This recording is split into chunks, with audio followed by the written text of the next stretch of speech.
wait, and eventually, hopefully the dog will, if the dog doesn't see us at it, it will ignore you and walk on past, you know, we want somebody else.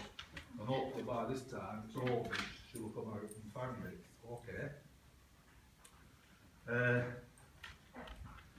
We've got some, I'm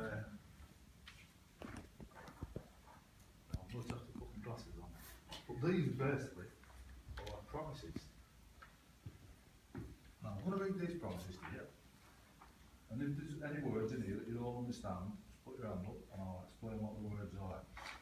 But what I've just said to you, if you learn all these promises on here, I'll guarantee that you'll always be safer around dogs. Alright? I think there's 13 of them.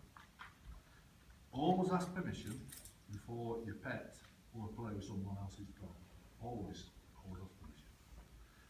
Never disturb a dog